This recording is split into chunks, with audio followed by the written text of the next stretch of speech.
శారీస్ ప్రతి 10,000 రూపాయల కొనుగోలుపై ఒక గోల్డ్ కాయిన్ ఉచితం. విజయ్లో ఉన్నది ఒకటి ఏంటంటే ఎంతమంది చెప్పినా వినడు. వినడు కాదు, ఎంతమంది చెప్పినా వింటడు, డెసిషన్ మాత్రం ఆయనదే. ఓకే. ఇప్పుడు ఎంతోమంది మళ్ళీ సినిమాలు ఇది ఇప్పుడు ఇంట్లో కూడా కాన్వర్జేషన్స్ అవుతుంటాయి కదా, అవన్నీ వింటాడు కానీ వాడికి నచ్చిందే చేస్తాడు. ఇంకా ఊరికే వద్దు అని ఎవరైనా చేస్తే మాత్రం ఇరిటేట్ అవుతాడు. ఆ బౌండరీ అయితే క్రియేట్ చేసుకున్నాడు. ఎంత పెద్దోళ్ళు, తండ్రి అయినా తల్లి అయినా మానవమైనా ఇంకే పెద్ద చుట్టమైనా కానీ వీ ఆల్వేస్ హ్యావ్ వాడి ఆ బౌండరీ దాటి మేము కూడా వెళ్ళలేం. ఓకే. అంటే మాకు ఆ అధికారం కూడా లేకుండా అన్నంత అట్లుంటుంది ఆయన బిహేవియర్. అంటే దిస్ ఈజ్ ది ఎండ్, మీరందరూ చెప్పిండు కదా, ఓకే లీవ్ మీ అలోన్, నా డెసిషన్ నేను తీసుకున్నా, నా లైఫ్ కదా, మంచో చెడో, if I regret if I get success అయితే నాకే కదా క్రెడిట్, మీ అందరికి బాధలేదు కదా అన్నది వాడి ఫిలాసఫీ ఫస్ట్ నుంచి కూడా అంతే. He doesn't listen. అండ్ చాలా క్లోజ్ సర్కిల్లో కొంతమందికి మాత్రమే తెలుసు, వాళ్ళ ద్వారా తెలుసుకున్నాను. విజయ్ తల్లిగారు మాధవి బంగారం అంటారా అని, అంటే అంత మంచివారు అంటారు, చాలా సెన్సిటివ్ పర్సన్ అంట, చాలా సెన్సిటివ్. వారికి ఈ విషయం ఫస్ట్ ఎవరు చెప్పారు, ఎలా తెలిసింది, ఎలా కన్విన్స్ చేశారు? అది విజయ్ చెప్పిండు ఫస్ట్ నుంచి. అంటే ఇంకా వాళ్ళిద్దరు క్లోజ్గా ఉన్నారు, ఇంటికి అప్పుడప్పుడు వచ్చిపోవడం జరుగుతుంది, అది అంటే ఆ కెమిస్ట్రీ అర్థమవుతుంది కదా ఎవరికైనా అని కొంతవరకు. సో అది విజయ్ ద్వారానే తెలిసింది. వాళ్ళు ఇనిషియల్గా I don't know exactly the full detail, నాతో ఆమె ఎప్పుడు కన్సర్న్డ్గా ఎప్పుడు షేర్ చేసుకోలేదు, కానీ this is what he is thinking అది అన్నప్పుడు మేము ఓకే, ఇక వాడికి ఇష్టమైనప్పుడు మనం వాడి ఇష్టమే కదా ఏదైనా కదా అన్నట్టే అనుకున్నాము. సో అది త్రూ విజయ్ ద్వారానే తెలిసింది. ఓకే సార్, ఒక సీరియస్ క్వశ్చన్ మీన్స్ ఏంటంటే, ఇప్పుడు ఇండస్ట్రీలో ఉన్న ట్రెండ్ ప్రకారం అడుగుతున్నాను. చాలామంది సెలబ్రిటీలు పెళ్లి చేసుకోవడం, తర్వాత సినిమా ఇండస్ట్రీలో ఉండి పెళ్లి చేసుకోవడం, తర్వాత ఇబ్బందులు పడడం మనం కళ్ళెదురుగానే చూస్తున్నాం. విజయ్ రష్మికని ప్రేమిస్తున్నాను, ఆమెనే పెళ్లి చేసుకుంటానని చెప్పినప్పుడు మీ ఫ్యామిలీ సర్కిల్లో కొంతైనా భయపడ్డారా? ఎలాంటి నిర్ణయం తీసుకున్నారు ఇనిషియల్గా? విజయ్ విషయం పక్కన పెట్టండి, మీరు కానీ మీ సిస్టర్ కానీ మీ బావగారు కానీ మీ వరకు ఎలా అనిపించింది? కన్సర్న్స్ అయితే ఉంటాయి తప్పకుండా, ఎందుకంటే మనం ఇండస్ట్రీలో చూస్తున్న ప్రతి ఫ్యామిలీలో ఏదో ఒక ఇన్సిడెంట్స్ అయితేనే ఉన్నాయి పెళ్ళిళ్ళు. ఆ కన్సర్న్ అయితే మా అందరికీ ఉండింది.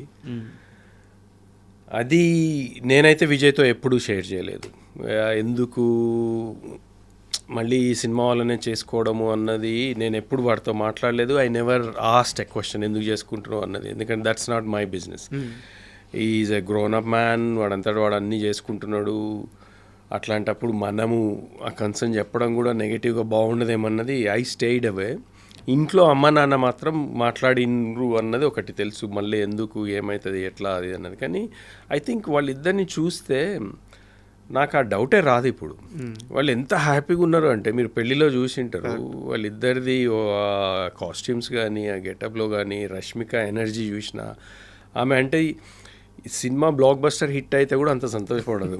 అంటే నాకు ఈరోజు అంత హ్యాపీగా ఉంది ఆమె బిహేవియర్. ఆ 4 days ఎవ్రీ ఈవెంట్ టైం లేకుండా ఉన్నా ఒకదాని తర్వాత ఉన్నా కానీ ఆమె ఎనర్జీ చూస్తే హౌ హ్యాపీ షీ ఈజ్ అన్నది క్లియర్గా తెలిసిపోతుంది.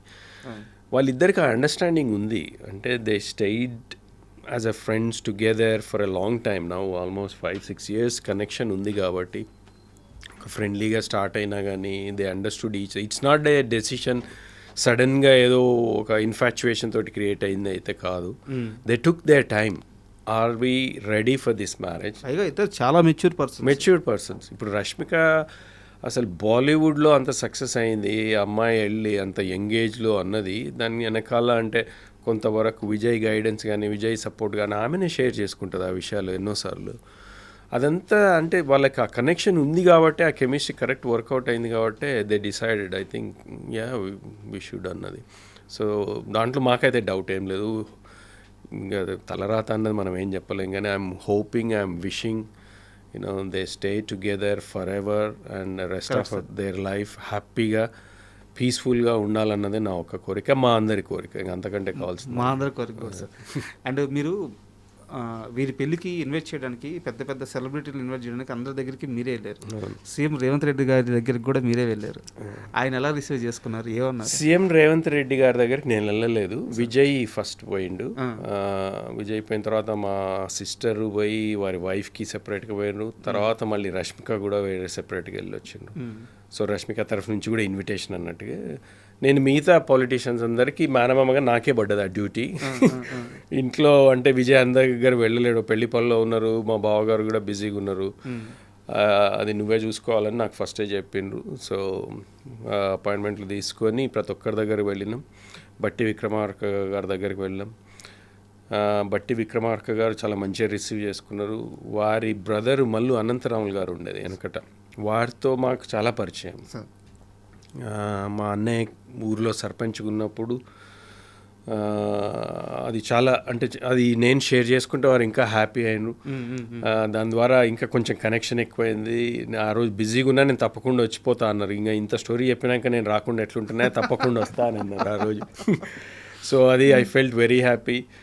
బండి సంజయ్ గారి దగ్గర కూడా చాలా స్పెండ్ చేసినాం. వారు అంటే ఇంకా నేను సినిమా వాడిని అని తెలిసి వారు అటు ఏదో ఒక స్టోరీ గురించి అంటే బెంగాల్లో జరుగుతున్న ఒక ఇన్సిడెంట్ని మీరు ఒక రైటర్ని పెట్టుకొని రాయండి, మీకు అంత సపోర్ట్ ఇస్తా, చాలా పవర్ఫుల్గా ఉంటుందని ఒకటి హీ రిక్వెస్టెడ్. ఐఎమ్ ఎక్స్ప్లోరింగ్ అది ఒకసారి నేను మళ్ళీ కలుద్దామని అన్నారు. So I'm gonna meet him and find out ఎవరు అన్నది. బెంగాల్లో ఎవరో ఉన్నారంట, మా దగ్గరికి వెళ్ళి కనెక్షన్ అని. సో వీళ్ళందరి దగ్గరికి, తర్వాత పొంగులేటి గారి దగ్గరికి వెళ్ళినాం, మహేష్ గారి దగ్గరికి వెళ్ళినాం, కోమటిరెడ్డి వెంకటరెడ్డి గారి దగ్గరికి వెళ్ళినాం. వీళ్ళందరూ మంచిగా రిసీవ్ చేసుకున్నారు and they all came for the wedding. So I was very happy నాకు ఆపర్చునిటీ దొరికినందుకు. తర్వాత రేవంత్ రెడ్డి గారు పెళ్ళైన తర్వాత, ఆయన పెళ్ళైన తర్వాత వచ్చినప్పుడు ఫోటోలు అది రిసెప్షన్కి వచ్చేది ఉండింది వారు, కానీ అప్పుడు ఢిల్లీలో సడన్గా ఏదో ప్రోగ్రామ్ ఉండి వెళ్ళిపోయినారు. మళ్ళీ నెక్స్ట్ డే కాల్ చేసి లేదు నేను ఇంటికి వస్తా అది అని అన్నారు. సో ఆ రోజు ఈవినింగ్ ఇంటికి వస్తే మేమందరం కలిసాం. చాలా మంచిగా ఒక 1 hour స్పెండ్ చేసిండు ఇంట్లో. తెలంగాణ ముచ్చట్లన్నీ ముచ్చట పెట్టుకుంటే ఇంకా ఆయన మాట్లాడే విధానం బాగుంటుంది కదా, జోకులు చేసుకుంటా. We spend good time. And కాసేపు ఈ పెళ్లి విషయం పక్కన పెడితే మీ కెరీర్ విషయానికి వస్తే, కేవలం మీ కెరీర్ అనే కాదు సార్, మొత్తం మీరు కానీ మీ బావగారిది కానీ విజయ్ దేవరకొండ గారిది కానీ మొత్తం మీ అందరికీ చూస్తే సినిమా వెనక మీరు పరిగెడుతున్నారు, బట్ సినిమా కూడా మీ వెనకే పరిగెడుతుంది. అవునా? మీరు యాక్టర్ అవ్వాలని చెప్పి అనుకున్నారు, బట్ ఇంట్లో కుదరక యూకే వెళ్ళిపోయారు. అవును. బట్ సినిమా మిమ్మల్ని వదలలేదు, మళ్ళీ లాగేసుకుంది. అంతే కదా? నిజమే మీరు అంటున్నారు. నేను ఎప్పుడు అట్లా ఆ పాయింట్ ఆఫ్ వ్యూ ఆలోచించలే, కానీ ఇప్పుడు మీరు చెప్తుంటే అనుకుంటున్నాను నిజమే అయ్యిండి వచ్చేది. ఎప్పుడు యూకే వెళ్ళారు, ఎప్పుడు జాబు, ఎన్నేళ్ళ తర్వాత మళ్ళీ నిర్మాతగా వచ్చారు. నిర్మాతగా వచ్చిన తర్వాత మొన్నటికి మొన్న ఛాంపియన్లో అసలు మీ రోలు వీరయ్య రోలు ఎంత అద్భుతంగా వచ్చింది. సో నాకు తెలిసి నెక్స్ట్ క్యారెక్టర్స్ కంటిన్యూ అవుతూ ఉంటున్నాయి, చాలా బిజీ కాబోతున్నారు. I hope so. నాకంటే ఛాంపియన్ ఎక్స్పీరియన్స్ చాలా ఇంక్రెడిబుల్. అంటే నా మీద నాకు నమ్మకాన్ని కలిగించింది ఒక ఆర్టిస్ట్గా. ఎందుకంటే నేను I'm not a trained actor. నేను ఎక్కడ డ్రామా స్కూలు ఎక్కడ వెళ్ళలేదు. కాదంటే ఇక్కడ ఒకరి దగ్గర కొన్ని రోజులు డైలాగ్ డెలివరీ ఎట్లా అన్నది ఒక ఆన్లైన్ క్లాస్ కొన్ని రోజులు చేసిన, దాని ద్వారా కొంతవరకు ఉపయోగపడ్డది.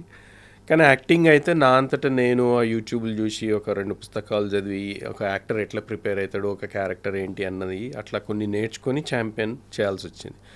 ఛాంపియన్ ఆపర్చునిటీ కూడా అంటే ప్రదీప్కి ఎందుకో ఈ క్యారెక్టర్ కొత్త వాళ్ళతో చేయిస్తే బాగుంటుంది, వీరైతే బాగుంటారు అని అనిపించింది. నన్ను అడగడం, నేను ఇమ్మీడియట్గా ఓకే అనడం. కానీ చాలా కష్టపడ్డా. అమ్మ శ్రీనే దానికి విట్నెస్. అంటే ఎగ్జాక్ట్లీ ఇదే మంత్లో స్టార్ట్ అయింది last year. Through out the summer మండు టెండలో ఊర్లో క్యారెక్టర్ కదా, నాకు ఇంకా బట్టలు కూడా ఉండవు, మొత్తం చెప్పులు లేకుండా ఒక దళిత వర్గానికి చెందిన క్యారెక్టర్ అది. దాన్ని అంటే ఒక సైలెంట్ బ్యాటిల్ ఆయనది ఆ ఊర్లో. ఆ రజాకర్ల గురించి ఆలోచిస్తూ ఆయనకేం వాయిస్ ఉండదు. వాయిస్ అంటే మాట్లాడలేడు, ఎందుకంటే అది అప్పుడు వెనకబడిన తరగతులు అని అంటాం కదా, అట్లా పాయింట్ ఆఫ్ వ్యూలో ఆయన క్యారెక్టరే అట్లాంటిది. ఒక ఇన్నర్ స్ట్రగుల్, ఉట్టి ఇమోషన్ తోటి మాటలు లేకుండా చూపించాలన్నది ప్రదీప్ ఐడియా. బట్ ప్రదీప్ గారి థాట్ ప్రాసెస్ నన్ను కూడా షాక్ గురి చేసింది. ఎందుకంటే ఇందాక చెప్పాను కదా, ఫేస్బుక్లో మిమ్మల్ని ఫాలో అవుతుంటారని చెప్పేసి. ఫేస్బుక్లో కానీ బయట ప్రెస్ మీట్స్లో కానీ వాటిలో చూస్తే మీరు చాలా స్టైలిష్గా కోట్స్ వేసుకొని ఫారెన్ లుక్లు అట్టుంటారు. మీలో వీరైన ఎలా చూడగలిగాడో నాకు అర్థం కాలేదు. ఏమో మరి అది చాలా బాగా పట్టుకున్నాడు. ఎవ్వరు కూడా ఇప్పుడు మా ఫ్రెండ్సే యూఎస్లో సినిమా చూసిన కొంతమంది, వాళ్ళు చూసిన తర్వాత ఫస్ట్ నేను ఇంట్రడ్యూస్ అయిన కొన్ని సీన్స్ తర్వాత కానీ వాళ్ళకు స్ట్రక్ కాలేదంటే నేనే అని. అప్పటి వరకు వాళ్ళు అనుకోలేదంట. ఆ ట్రాన్స్ఫర్మేషన్ బాగా చేసిన వాళ్ళు, అంటే నన్ను మొత్తం ట్యాన్ చేసి ఆ గెటప్ కూడా ఇట్లా మీసాలు పెంచుకొని ఇవంతా కూడా నల్లగా మురికి బట్టి ఆ బట్టలు కూడా అట్లనే ఉండి నేను బాడీ పెంచాల్సి వచ్చింది దానికోసం కొంతవరకు. అంటే అది ఒక వీరుడు కదా, ఒక వారియర్ టైపు. సో ఆ transformation I worked very very hard. అది ప్రదీప్ క్రెడిటే దాన్ని, అంటే ఆయన డిజైన్ చేసుకున్నట్టు దాన్ని నన్ను ఆ క్యారెక్టర్లోకి మోల్డ్ చేయడం అన్నది అది నిజంగానే, అంటే నన్ను ఇట్లా చూస్తే ఆ క్యారెక్టర్ వీడియోడు ఎట్లా చేసిండో అనుకుంటారు. నిజమే అది.